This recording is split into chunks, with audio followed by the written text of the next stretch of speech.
TV pemirsa, dan di segmen 2 ini rangkaian informasi akan dilengkapi juga dengan tausiah. Sudah hadir bersama kita ada Ustaz Atabik Lutfi. Assalamualaikum warahmatullahi wabarakatuh. Ustaz, bagaimana kabar hari ini?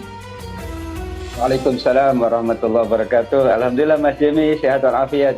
Alhamdulillah Ustaz. Kita matching nih pakaiannya hari ini ya. Baik Ustaz, ini kita akan lihat informasi pertama di segmen kedua ini terkait juga dengan kemeriahan nih Gubernur DKI Jakarta Anies Baswedan memimpin secara langsung upacara peringatan ke-495 Kota Jakarta di kawasan Monas. Nah, mengusung tema Jakarta Hajatan, DKI Jakarta diharapkan bisa menjadi rujukan bagi kota-kota lainnya yang ada di dunia.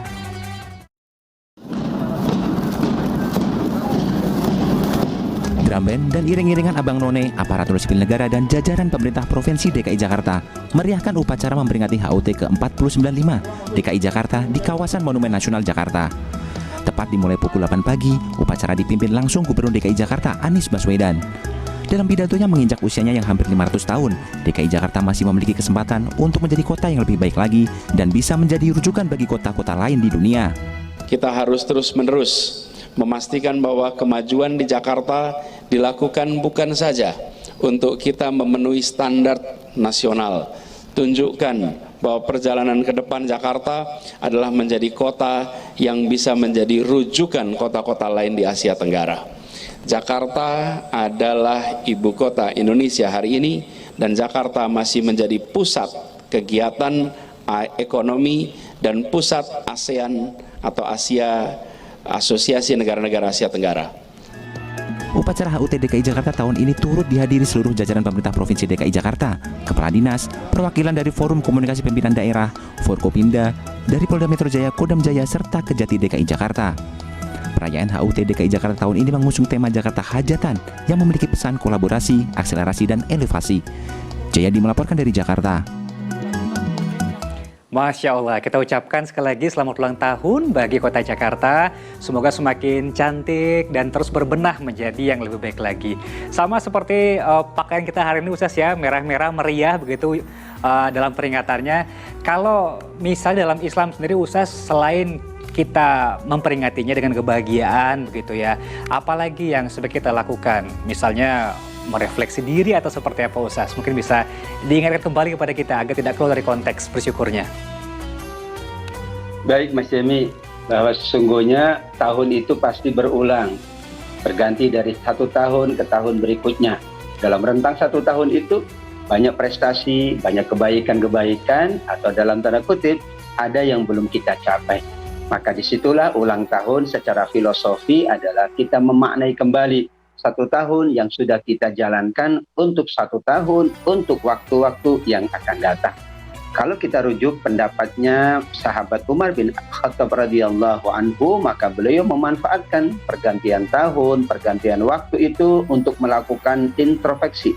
Bahkan bahasa beliau adalah bahasa yang sangat panjang, yaitu dimensinya sampai dimensi nanti di yaumil akhir. Kata beliau, hasibu anfusakum qabla an tuhasabu. Hisablah diri kalian, refleksilah, evaluasilah, koreksilah diri kalian dalam rentang waktu itu sebelum kalian nanti dihisab, dikoreksi, ataupun dievaluasi di yaumil akhir kelak.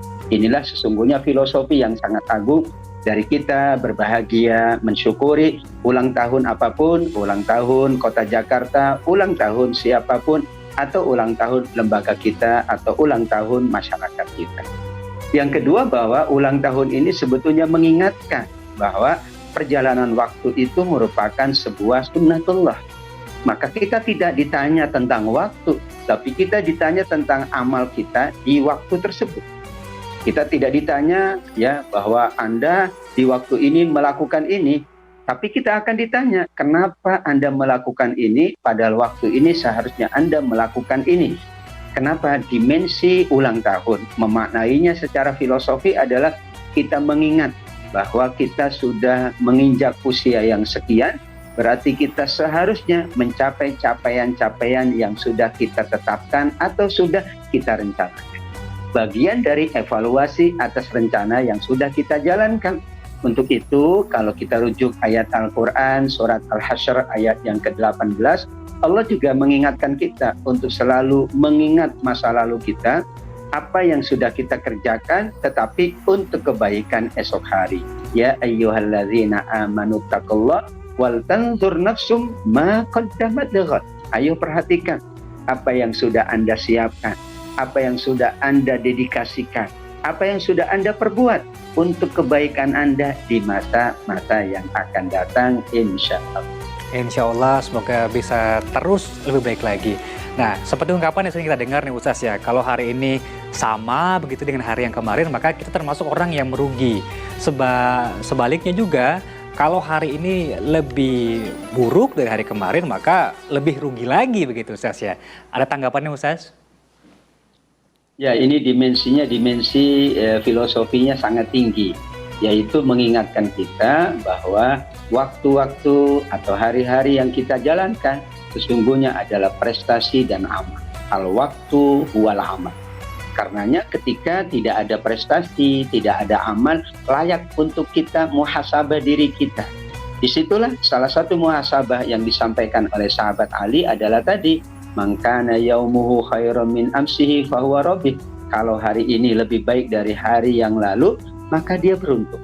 Kalau sama saja kata beliau, maka kita merugi karena harusnya berganti waktu, berganti keadaan kita jauh lebih baik. Atau kalau kemudian lebih buruk, dikatakan itu tercela karena manusia secara prinsip adalah ingin menjadi lebih baik. Apakah lebih baik itu konteksnya duniawi, capaian-capaian, prestasi-prestasi duniawi, tentu kita tambah dengan bagaimana capaian-capaian yang kita alokasikan untuk akhirat kita.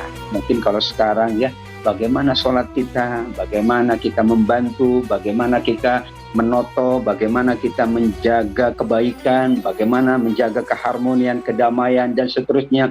Bagaimana meningkatkan berbagai macam kebaikan-kebaikan kita.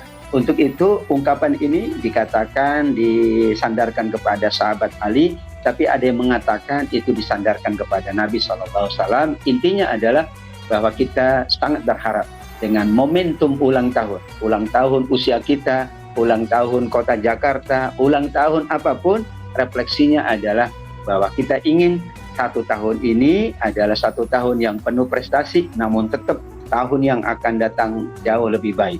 Kalau kemudian ada kesalahan, kita evaluasi dan kita mulai merencanakan agar tahun yang akan datang akan jauh lebih baik, banyak lagi berkah Allah untuk kita semuanya. Amin ya rabbal Amin ya rabbal alamin.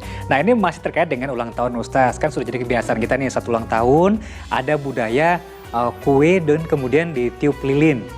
Bagi sebagian ulama kan ini katanya larangan Ustaz. Itu budaya orang luar, bukan agama Islam, sehingga kita tidak boleh mengikutinya. Apakah memang demikian Ustaz? Ya Mas Jemi, ada pro dan kontra tentunya. Karena ini kan hal yang sifatnya kontemporer. Dalam kaidah fikih, kalau kontemporer itu ada ijtihad. Kalau ijtihad itu kemungkinan ada yang setuju, kemungkinan ada yang tidak setuju. Ini sebuah kelaziman dalam sebuah proses yang bernama ijtihad. Kenapa kita katakan kontemporer? Karena tidak ada di masa Nabi. Namun kalau semua yang tidak ada di masa Nabi tidak boleh kita jalankan. Kita banyak menjalankan tradisi dan budaya-budaya yang notabene itu adalah baik dan sesuai dan tidak ada masalah. Kalau begitu maka ada catatan. Yang pertama adalah ketika kita melaksanakan sebuah tradisi dari siapapun, dari manapun, maka tradisi itu tidak bertentangan dengan nilai syariat. Tidak ada pemborosan, tidak ada perilaku-perilaku yang buruk dan sebagainya, tidak ada masalah. Yang kedua adalah manakala tujuan dari kita menjalankan tradisi itu juga kebaikan. Misalnya kita tadi melangsungkan acara dengan makan-makan, tidak ada masalah. Tujuannya adalah kita mensyukuri, kita mengundang anak yatim, kita mengundang orang-orang tidak mampu, kita mengundang para veteran, para orang tua dahulu untuk mengingat jasa-jasa mereka dan berbagai hal. Selama tradisi itu tidak bertentangan dengan nilai-nilai kebaikan dalam agama kita. Kemudian juga bahwa itu punya nilai kebaikan dan tujuannya adalah untuk sebuah kebaikan. Ini persoalan yang bersifat ijtihadiyah, furu'iyah, maka tentu kita akan sesuaikan. Bagaimana penyesuaiannya? Tidak ada nilai yang dilanggar. Yang kedua adalah tujuan kita mengadakan tradisi, mengikuti tradisi itu adalah dalam rangka kita mengambil kebaikan-kebaikannya. Jika tidak, kita tidak melakukan apa-apa. Kita tidak bisa melakukan ini, tidak bisa melakukan itu, akhirnya tidak ada perkembangan-perkembangan. Dan kalau tidak ada perkembangan-perkembangan, tentu bahasa kita bagaimana kita bisa menjawab apa yang dikatakan oleh masyarakat dunia tentang agama yang mulia ini. Baik, sangat jelas begitu gambaran terkait dengan syukuran hari ulang tahun ini.